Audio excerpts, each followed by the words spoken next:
Hello, welcome to Beginners Friends.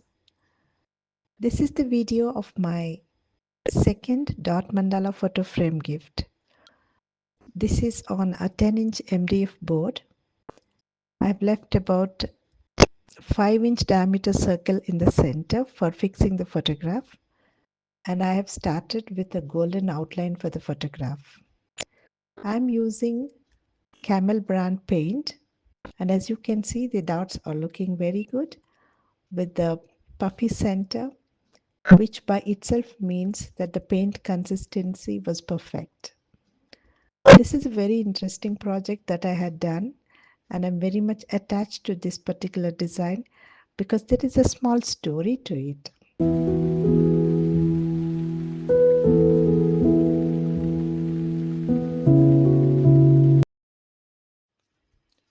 So when I started learning the beginner's course of Dot Mandala, we used black sketch papers for 3-4 sessions, and we used to do smaller circular designs. And by the 5th session or so, we started trying these 10-inch MDF boards. And by then, I was already checking designs in various websites and on YouTube channels. And I chanced upon this very interesting video of an artist where she explained this very design as a photo frame. And when I saw that this art can be used for creating very useful articles like the photo frames, clock frames, coasters, keychains, etc., I got hooked to this very idea because this would be a very interesting item to gift to someone you like, you love, or you respect. So, since then, I have been using this art to create interesting gifts, particularly photo frames, um, to the people whom I respect, to the people who are near and dear to me. So this particular design, which is what I adopted from that video of an artist who has explained how to do a photo frame. In fact, she has done this photo frame for herself, for her own family. Is the beginning of my Dot Mandala art journey, when I use this art particularly for creating photo frames as gifts. So this particular photo frame I have gifted to a very renowned person in the field of finance, in the field of business in India. And uh, at the time when she was awarded Padma Shri, we had a small felicitation program. And in that program, I have gifted this item, photo frame, to her. I was able to, because she was a very renowned personality, I was able to download one of her photographs from the internet, which was also very high quality photograph. So I could give it as a surprise gift.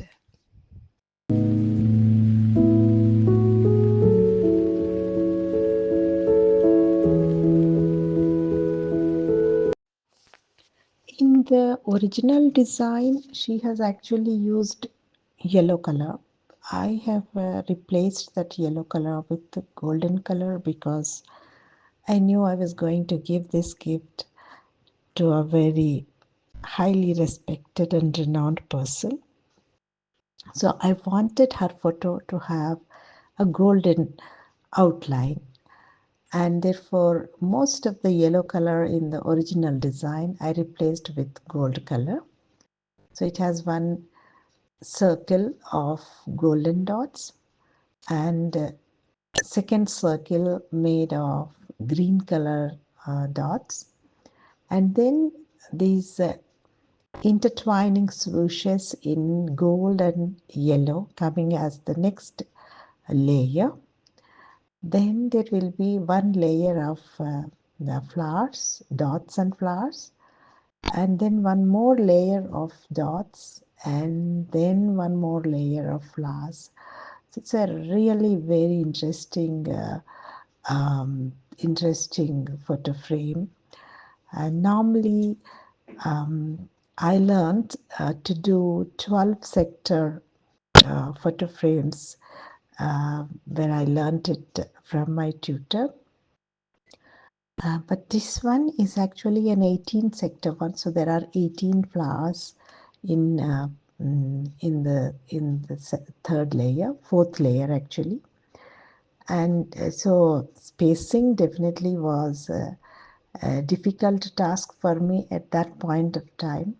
I didn't really understand how to space. Even now, of course, even after doing almost 10 photo frames, I still have some challenges with ensuring proper spacing unless I draw the outline in the very beginning.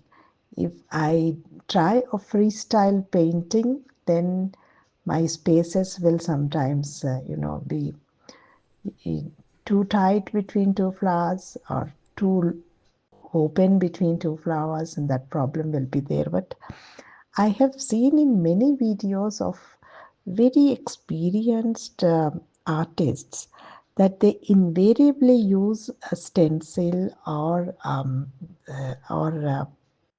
a design pre-drawn on the MDF board or the whatever is the base that they are using, so that there is no spacing issue that would crop up at a later stage when they are actually doing the painting. So you can actually see people drawing the entire design in white charcoal pencil or in a regular pencil on the board first, and then filling in with either the dotting tools or with the brush strokes, and bringing life to the entire design.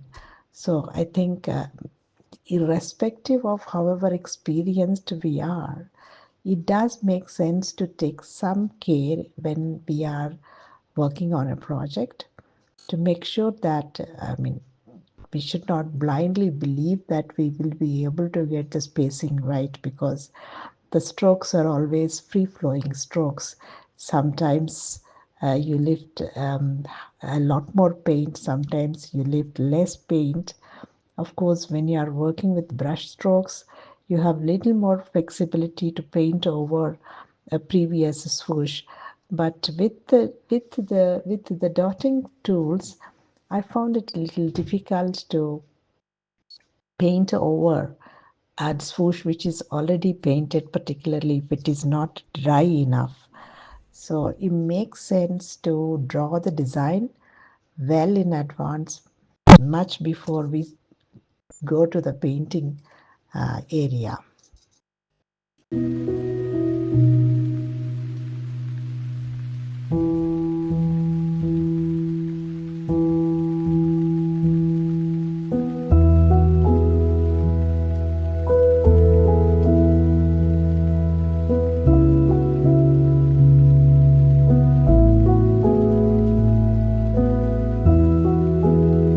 I have observed two, three techniques that people uh, uh, deploy while doing the running dots.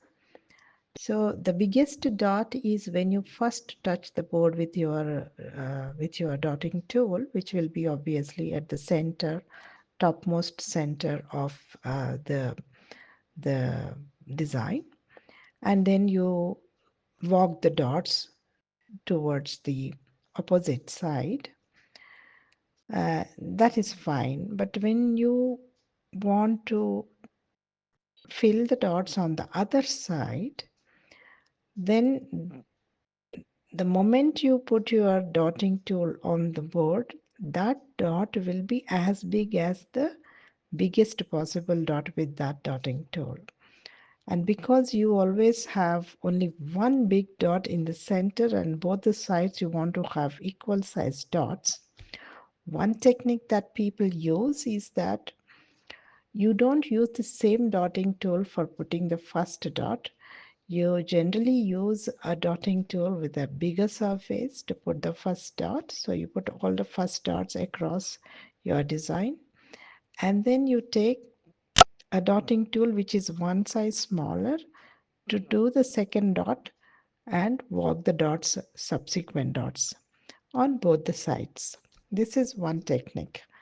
Another technique is that when you finish on one side and you want to do it on the other side, slightly touch your dotting tool first on the center dot so that a little bit of paint is dropped there. That dot becomes slightly bigger and the paint on the dotting tool comes little less, and then it helps you to match the size of the second dot on one side with the second dot on the other side of the center dot so that you can maintain the consistency of your dots on both the sides of the central big dot. So this is one interesting observation I have. But the third variant of this, achieving the same result, is that okay, you do the first you walk the dots on one side. When you come to the second side, you don't dip your dotting tool as deep into the paint as you would have done in the first occasion. So you dip it little less, meaning effectively lifting less paint than before so that your second dot will be matching in size with the second dot on the other side. So there are three types of techniques that I observed uh, from different people. Some of them, what I have seen in person, and some of them what I have seen while watching these videos.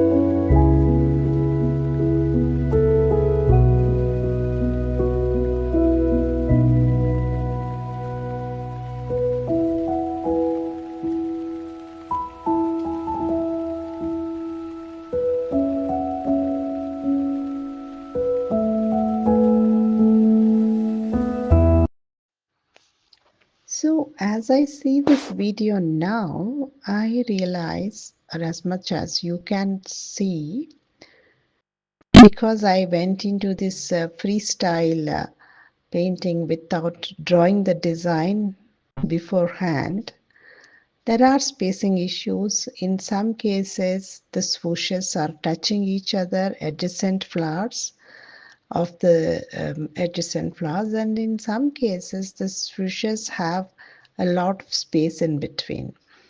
And as per the original design, actually, I have used like one dark green swoosh and then one slightly lighter green swoosh. There is supposed to be one more yellow swoosh coming after the lighter green swoosh, which in many of these flowers I didn't have space to do one yellow swoosh. So I let it be. I just finished it with only two layers of swooshes, one dark and one light green, and the yellow one I dropped. And also, I think the original design was on a bigger board, on a 12-inch board perhaps, and that's the reason why I'm also facing the space constraint here. Then the original design also had the swooshes not with dotting tools but with brush strokes.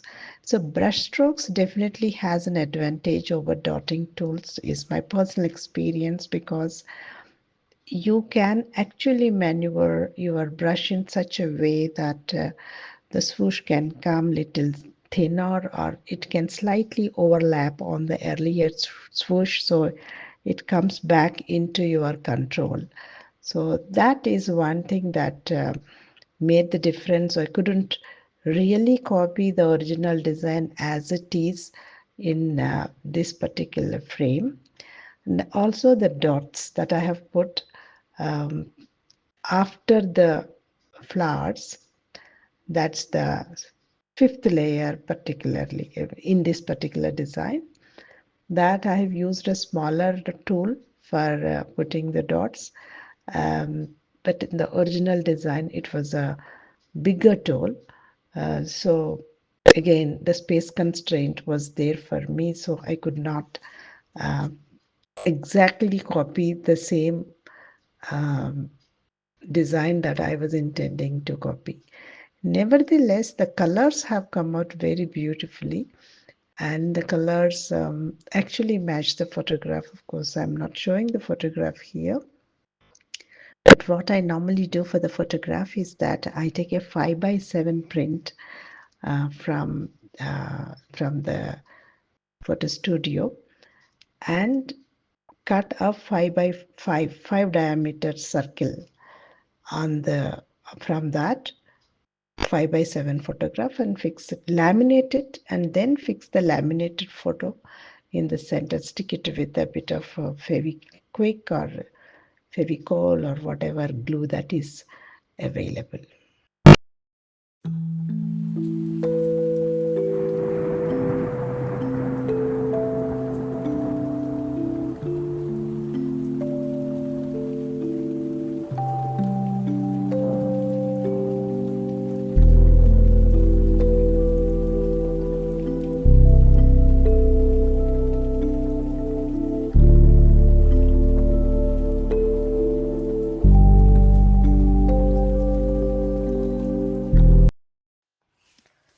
As you can see, it doesn't have a very complicated palette. It's just two gradients of green color and then gold color and white color. Not, and then of course I did use a yellow color. After some time, I did put one small swoosh here and there, but despite not having a very complicated palette, just two variants of green and the rest of them, the colors as it is, it still came out in a very beautiful, vibrant design. And I must thank the lady. I'll see if I can locate that video again, and if I can post the link in the description box, I will definitely do that, because it was not a very detailed video as I have put up, but it was a very beautiful creation, and I feel very thankful to her for giving me this idea. The whole idea of, creating useful articles, customizable articles to be gifted to somebody is something that I got from her video. So I'm very, very thankful to her. Uh, and this is turning out to be a very beautiful creation. Though it was my very second photo frame, though the third MDF board, 10-inch board, I prepared one photo frame before this. One was, of course, a regular dot mandala full design. Second one was a photo frame for which I did not take any videos. That only photos I had taken, but converted that into a video file and posted on my channel. And this is the second photo frame where I have actually shot a video while painting the board, and I still feel that this is one of the best of best creations that I had done, notwithstanding the fact that you can see that the dots are not perfectly aligned. You can see that the swooshes are not uh, with the same spacing. There are spacing issues. Yet, that's the beauty of this particular art, that once the entire design is ready, it looks so beautiful and so symmetrical and so vibrant. And that's the beauty of this art called Dot Mandala.